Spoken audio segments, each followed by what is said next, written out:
es qué hemos hecho, qué realmente hemos hecho, porque tenemos que aportar un poco. Entonces vamos a hablar específicamente ahora de sepsis materna. Y voy a contarles un poco y a empezar a contextualizarlos de algo, porque si en algún país las estrategias que el doctor mencionó funcionarían, es en este, porque ustedes se van a dar cuenta que tienen una condición y es un país manejable y pequeño. Y eso les va a permitir a ustedes rápidamente alcanzar los resultados. Entonces yo creo que sí es bien complejo, pero para mí la invitación es un reto espectacular que tienen ustedes para hacer historia. Y en sepsis, pues lo que queremos mostrarles es por qué creo yo que pueden tenerla. La sepsis depende de las estadísticas, la segunda o tercera causa de muerte. Pero para muchos escenarios, y en el país de nosotros, hoy puede ser la primera causa de muerte, está fuertemente relacionada más con el componente neonatal y con la muerte perinatal. Y los estudios en sepsis no eran buenos. Entonces hubo un grupo, que ese es el grupo del estudio GLOS, esto es hecho por la Organización Mundial de la Salud, y fue un estudio que se hizo en 2.850 pacientes en 713 hospitales, fueron 57 países. Durante una semana no hicimos intervención, lo único que hicimos fue mirar cómo se comportaban los casos de mortalidad, morbilidad y las pacientes sospechosas de infección. Y en una semana en el mundo, en estos países que representan un poco, y esto hay que magnificarlo al menos por 12 o 15 para saber lo que hubiera podido pasar, en el mundo en una semana nosotros tuvimos 26 muertes maternas en solo los 57 países relacionados directamente con sepsis. Entonces esto pone específicamente para los países de bajos y medianos ingresos, que somos nosotros, un escenario mucho más complejo, porque la probabilidad de morir y el riesgo de muerte y la letalidad por sepsis puede ser mayor a la que siempre hemos pensado. No le paramos bolas a la que llega con la infección urinaria, le paramos más bolas a la que llega convulsionando. Y resulta que según esta evidencia, la sepsis es la patología más letal. Mata más la sepsis en este momento porque nosotros tenemos una serie de retrasos asociados a la calidad muy alta. Esa letalidad intrahospitalaria en un hospital hasta el 15% en promedio, pero alrededor hasta 35% de los casos de muerte en los hospitales son relacionados con sepsis, y por cada muerte materna, que todavía es un escenario más complejo, hay al menos 50 pacientes que están con morbilidad materna extrema. Este es el país nuestro, ustedes van a ver esto normalmente, y ahí empieza la posibilidad de cambio y es, yo tengo el dato. Creo que gran parte de los resultados que vamos a poder tener es poder tener el dato apropiado para el resultado que tenemos en este momento. Entonces la sepsis al año 2021 nos cobró a nosotros, asociado a lo que pasa con la infección viral, listo, por COVID, muy bien, una cantidad de muertes maternas y perinatales muy grandes. Esto es un análisis secundario del estudio GLOS publicado en el 2021, donde se prueba realmente que ese probable 8% relacionado con sepsis es mucho mayor para la muerte perinatal. Y existen unos factores de riesgo para que a mí me vaya peor, Uno de los factores de riesgo es probablemente las mujeres mayores de 35 años y las menores de 15 tienen un riesgo más alto. Yo creo que me salté una diapositiva. Y las pacientes asociados a la cesárea tienen un riesgo más alto de infectarse. Y ahora viene lo que aparece, esto lo publicó Yesid Miranda, que está aquí con nosotros, y Joche Rojas, en donde hay un análisis muy importante de la fisiopatología relacionada con la sepsis, que nos pone a nosotros en una encrucijada mayor, y es la siguiente pandemia va a llegar y general y probablemente será asociada a la enfermedad viral. Por eso estamos haciendo algunos ejercicios muy complejos para tratar de evaluar, esto lo publicamos con el doctor Roberto Romero, cuál es el comportamiento real y la respuesta fisiopatológica de las mujeres. Esto medido desde lo que hoy conocemos como toda la historia de los proteomics asociados a la sepsis materna. Esto puede ser muy complejo, pero ¿por qué lo traigo hoy acá? Porque si bien tenemos que tener el dato y hacer actividades rápidas para cambiar el transcurso de la enfermedad, tenemos que entender mejor lo que pasa con la sepsis. Entonces la sepsis hay este artículo es un artículo que los invito a revisarlo desde el año 2021, que se llama Las 10 perlas, como los 10 diamantes que había para la hemorragia. Y dentro de las 10 perlas claras, una de las condiciones de las condiciones más importantes es el índice de sospecha, lo más importante para definir que una paciente tiene sepsis. Antes decíamos, la señora tiene una infección, pero yo no la veo tan mala, yo no la veo malita. Hoy la idea es invitarlos a pensar, esa señora tiene una infección y yo lo primero que tengo que pensar es que no tenga una sepsis, devolverme al índice de sospecha. El segundo condicionante son los paquetes de intervención, que es la manera como se enfrentan hoy las emergencias en las instituciones. Elegir los antibióticos adecuados, y aquí voy a tocar un tema espinoso alrededor de la citromicina, y finalmente las estrategias de reanimación. Y la definición de sepsis, las que se han utilizado, el 1, el 2 y el 3, no han incluido nunca una paciente obstétrica para poder establecer el diagnóstico. Por eso en el año 2017 con la Organización Mundial de la Salud, la sepsis es una disfunción potencialmente letal que genera una probabilidad mayor de muerte porque mi respuesta a la infección es inadecuada. Y cuando esa infección se asocia a hipotensión o a la presencia de un marcador de difusión celular, que es el lactato muy alto, probablemente lo que va a pasar es que yo desarrolle un escenario de choque séptico. Entonces, ¿cómo trasladamos esto a la práctica clínica? ¿Cómo pongo yo, deme el nombre de un escenario rural en República Dominicana, de una ciudad? Limaní, listo. Bueno, ese. Limaní. Ahí, ¿qué voy a hacer yo? O sea, ¿cómo hago yo para prevenir que realmente suceda la sepsis? Entonces, tenemos que enseñar mensajes claros.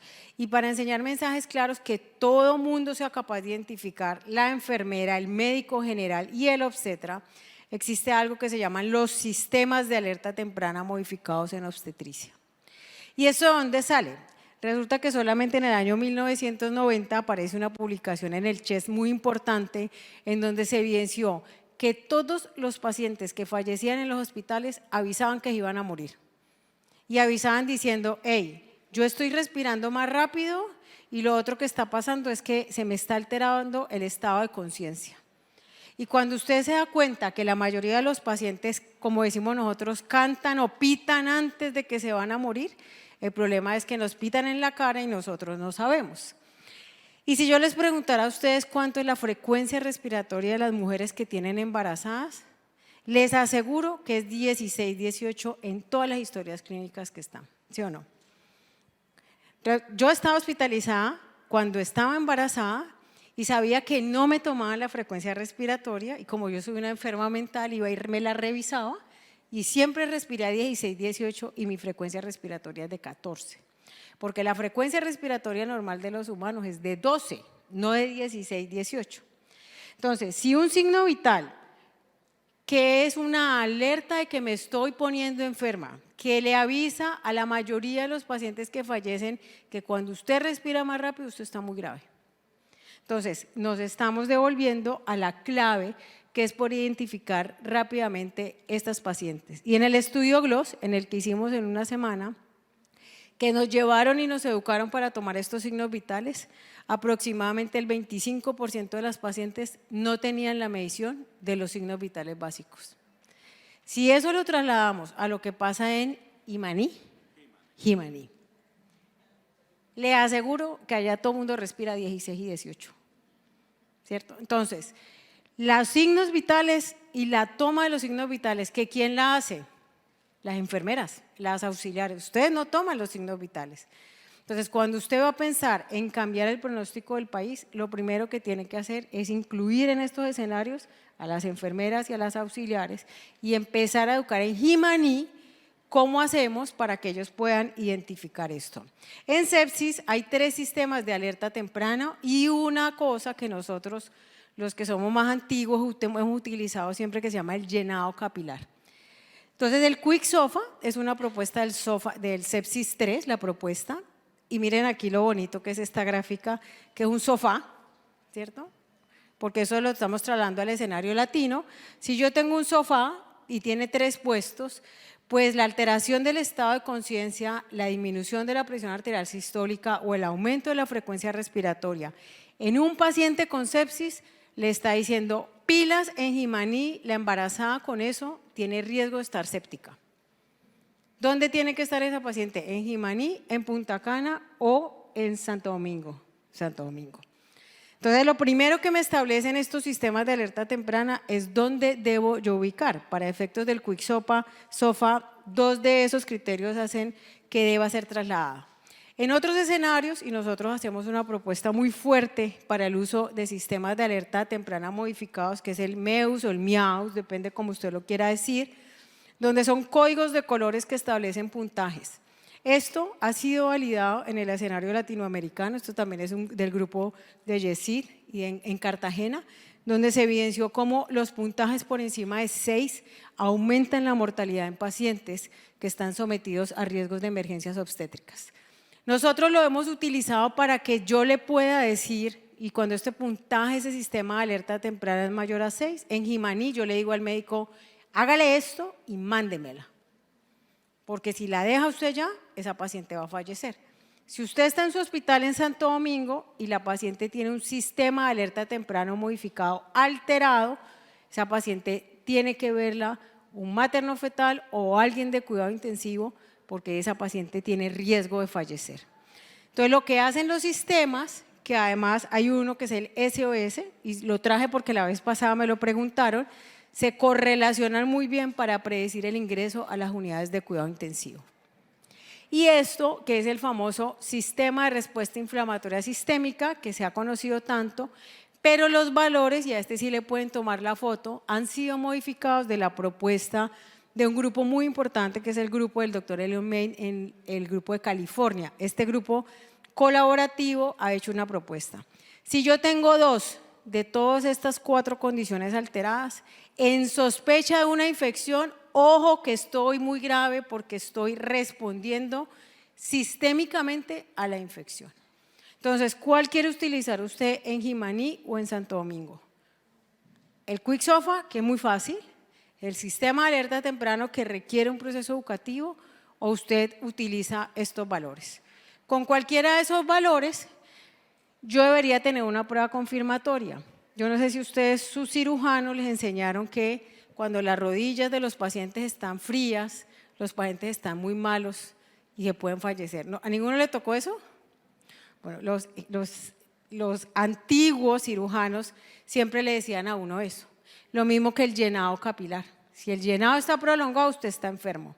Resulta que un señor que se llama Gustavo Ospina, que es un genio, hizo un estudio comparando cómo se comportaba el ácido láctico, ¿sí?, con el llenado capilar. Y ellos encontraron que en las primeras horas, que especialmente en el primer día, eso tiene la misma correlación. Es decir, que si yo tengo un llenado capilar prolongado, puedo tener un lactato prolongado. ¿Cómo se toma hoy en día ese lactato? Ese llenado capilar.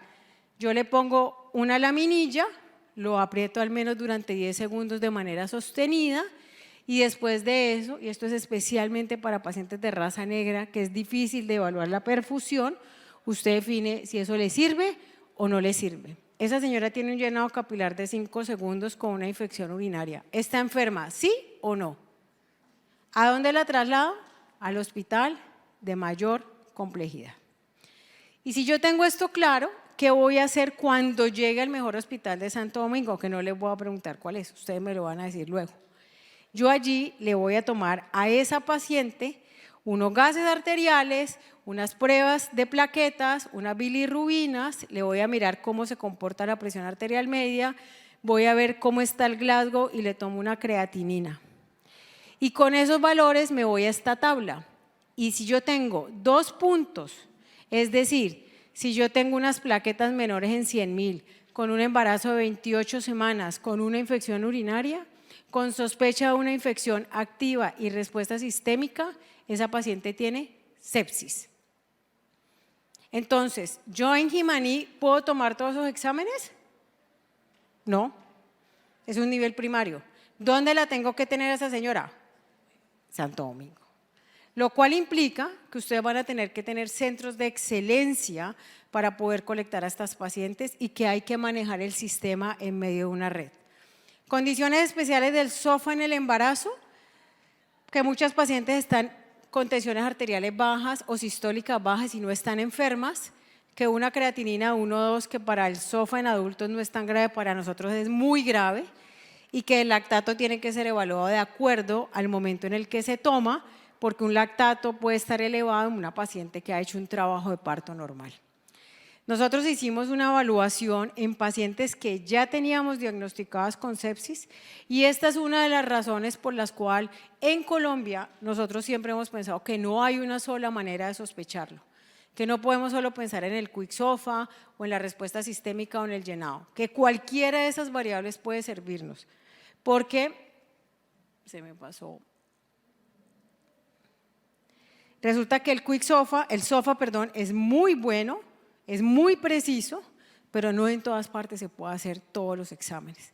Y yo necesito poder coger al mayor número de pacientes y diagnosticarlas adecuadamente para poder evitar las complicaciones. Cuando yo las tengo listas y yo ya sé que esa paciente tiene una sepsis, entonces lo que debo hacer es un manejo. Nosotros no tenemos manejos específicos para las pacientes embarazadas. Lo primero que tenemos es que ante ausencia de una buena evidencia, nos toca hacer los lineamientos que tenemos en adulto. Que esas metas de manejo deben recuperar la célula y que eso debe hacerse a través de unos paquetes de intervención. Entonces quiero mostrarles un poco cuáles son esas metas de manejo que yo debería tener. Cuando usted está aquí sentado, espero estén todos acá. El oxígeno que les llega es el oxígeno que ustedes consumen y que su célula funciona. Pero si a usted le da COVID hoy o le da una neumonía, en este momento usted va a empezar a absorber el oxígeno lo más que pueda hasta un punto que se convierte en un punto crítico donde el organismo no va a poder producir energía con el oxígeno que tiene y va a buscar una fuente alterna. ¿Se acuerdan del ciclo de Krebs? Una ola espectacular que nadie aprendió.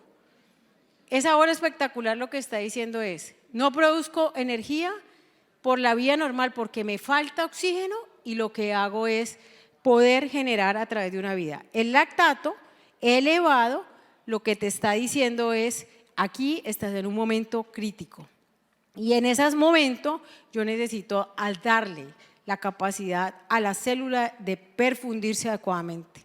Entonces lo que hacemos en el cuidado intensivo y por eso la sepsis es el escenario más complejo para la obstetra. La sepsis requiere que las pacientes se concentren en sitios especiales, donde lo que nosotros hacemos es jugar con estas famosas propuestas donde está el gasto cardíaco y la concentración arterial de oxígeno. Yo lo que hago es bombear más sangre con más oxígeno para mejorar a un ser humano. Esta le pueden tomar la foto los que tienen residentes, es la pregunta que uno le tiene que hacer al residente. Dígame la fórmula de la concentración arterial de oxígeno. Y lo que hago es mejorar todas las condiciones relacionadas con el volumen que sale con cada latido del corazón para que me alcance a llegar a la célula. Y lo que hago es jugar con los líquidos endovenosos, jugar con el oxígeno, jugar con la contractilidad del corazón y jugar con la presión arterial para subírsela a aquellas pacientes en las cuales están.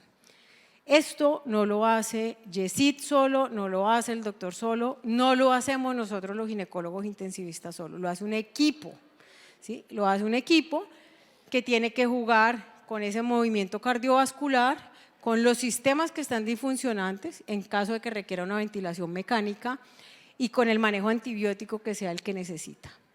Y para que esto lo organice un servicio, usted hoy en día no es solamente cómo hago para detectar la sepsis, es cómo me envuelvo en una política de calidad y seguridad que mañana vamos a revisar más juiciosamente. Y eso se llaman los paquetes de intervención. No los voy a revisar, solamente quiero que miren la propuesta que inicialmente salió este grupo que se llama la Alianza para la Innovación en Salud en los Estados Unidos, donde le dicen a uno, usted quiere salvar a sus mujeres de sepsis, eduque al país igual.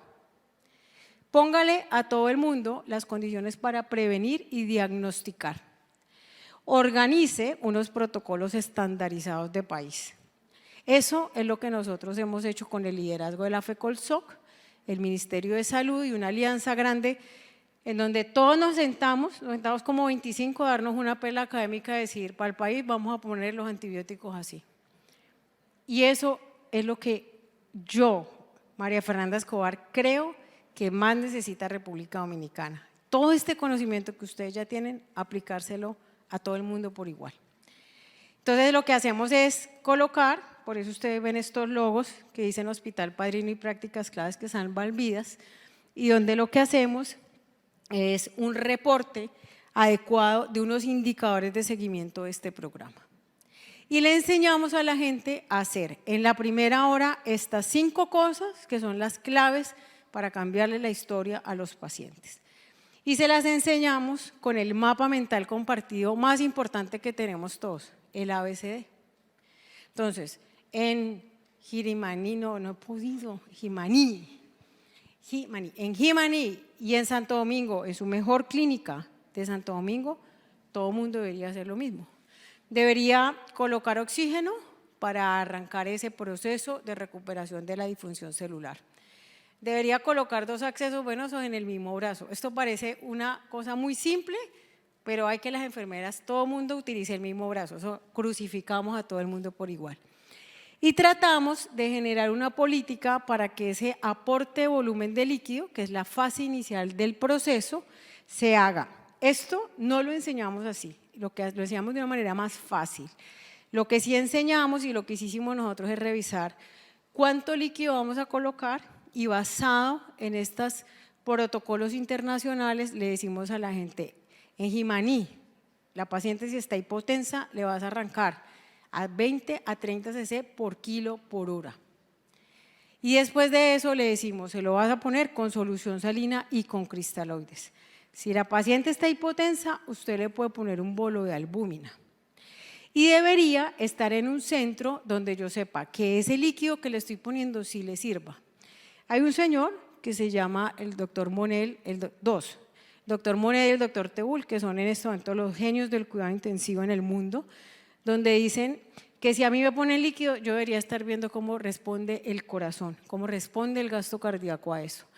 Porque si yo no utilizo, y esto lo hizo Daniel de Baquer, que es otro genio, y le coloco un montón de líquidos a las pacientes en la fase de salvación y luego no reduzco esos líquidos, eso le aumenta la mortalidad a los pacientes. Entonces los goteos de 100 cc por hora no existen hoy. ¿Qué tengo que hacer? Colocar bolos de líquidos y llevar estas pacientes y ver esa respuesta, y por eso quiero que ustedes miren aquí con el gasto cardíaco. ¿Qué es el gasto cardíaco en Jimaní? Que la señora responda mejor, que la frecuencia cardíaca baje, que la presión arterial suba. ¿Qué es el gasto cardíaco en una institución, la mejor de Santo Domingo? Una prueba de ecocardiograma, una termodilución transpulmonar o un catéter de arteria pulmonar. ¿Qué hacemos nosotros y qué nos gusta hacer y qué creemos que es una buena estrategia? Los sistemas de bioreactancia, que son monitorías no invasivas del gasto cardíaco, donde yo puedo ver esta paciente, no solamente cuál es su hemodinamia, esos son unos parches que se colocan aquí atrás, y puedo determinar con eso si la paciente, miren acá, responde o no responde a volumen. Para los que les gusta el cuidado intensivo, el cuidado crítico, la medicina materno-fetal, un país que tiene estos hotelazos tiene que tener una institución con bioreactancia, ¿cierto? Porque para eso es lo que nosotros hacemos, que se llama equidad. Debemos colocar los antibióticos de acuerdo al perfil y especialmente en la primera hora, porque después de la primera hora aumenta el riesgo de muerte. Hay que saber que las pacientes embarazadas, dependiendo del foco, tienen un riesgo más alto de enfermedades polimicrobianas, y no escoger el antibiótico bien me aumenta el riesgo de muerte. Eso va a depender específicamente de si usted tiene el perfil, el que tenga, pero en Jimaní, ¿qué antibiótico tenés? Allá no depende del perfil, allá es que hay, ¿cierto? ¿Qué tengo? Y el de mayor perfil, poder utilizarlo.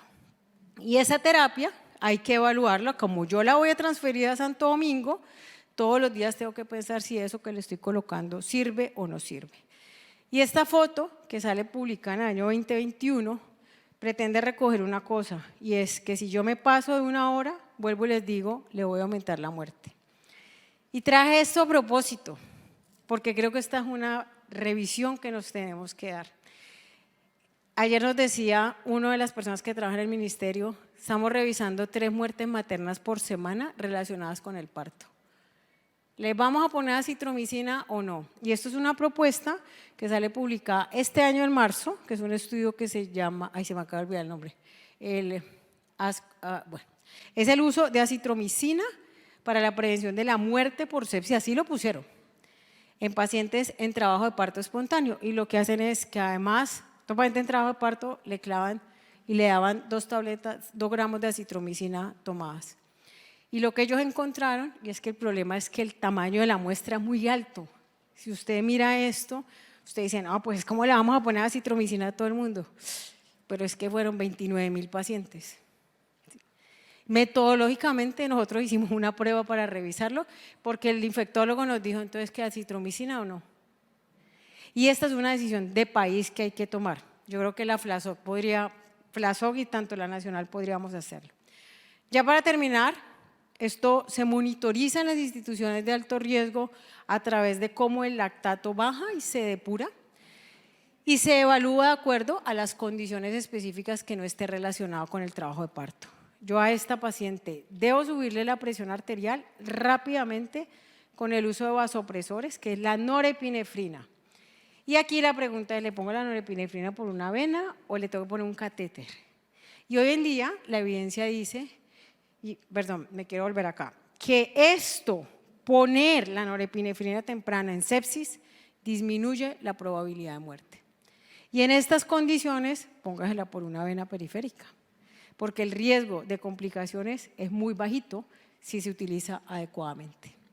Dado esto, que yo estoy haciendo esto en la primera hora, lo que sigue es cuánto me voy a demorar en drenarle el foco. Y la evidencia dice, en cirugía, porque no la tenemos en obstetricia, que lo más rápido posible. Esta paciente llegó con menos de 12 horas de la evolución de esta infección que terminó en una fasciitis. ¿Usted le va a dar 24 horas de antibiótico para operarla? Hoy en día no. Hoy en día la reanimo y la opero rápidamente.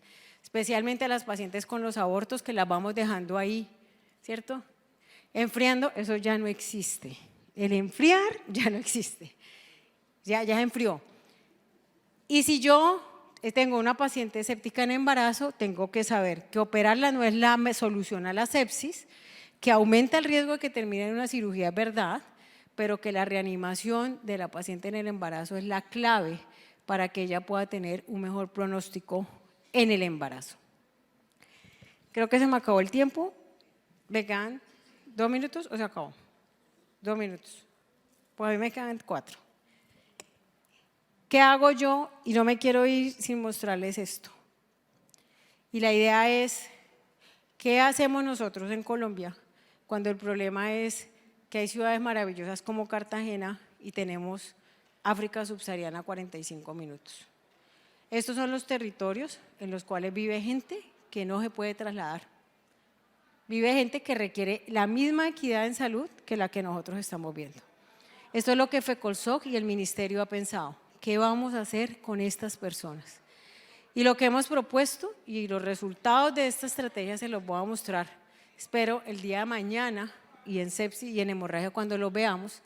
Lo que hacemos nosotros es una política de inclusión a través de la cual nos trasladamos a los territorios para que dentro de los territorios enseñemos cómo se ponen los antibióticos y cómo se ponen los líquidos. O sea, hay que ir a Jimaní, hay que entender qué es lo que hace el pobre médico allá, qué tiene. Y con esa educación yo le pongo a Yesid para que le conteste Yesid cada vez que él esté embalado, cómo hago yo para poner esos líquidos que él no entendió cómo era que yo lo tenía que poner. Y me comunico a través del WhatsApp. ¿Quién no tiene celular ni WhatsApp? Levante la mano. Nadie.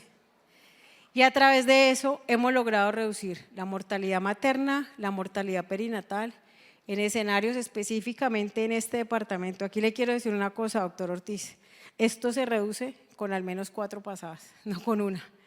Y esa fue la imagen que le mandamos ayer al ministerio. Yo tengo que saber cómo están los servicios, tengo que evaluar al personal. Mire, esto es en hemorragia posparto. El promedio de calificación con los ginecólogos es de 1,6/5. O sea que el problema era que tampoco sabíamos qué teníamos que hacer. Y cuando todo eso se junta, nosotros logramos demostrar con un trabajo juicioso de al menos 2 años que es lo que República Dominicana tiene que iniciar hoy, ¿cierto? Conocer su territorio, que sí se puede reducir la mortalidad materna. Y que esto, cuando usted lo traslada al escenario del dinero, le devuelve a República Dominicana mucho más de lo que está perdiendo. Hoy estamos en 130 instituciones y esta es la manera, no se oye el sonido, pero esta es la manera como lo recibe la comunidad cuando usted se sale de su consultorio, va a apoyar al que más lo necesite y finalmente le pone al músico del pueblo para darle el agradecimiento de que no nos hemos olvidado de los que más lo necesitan. Muchas gracias.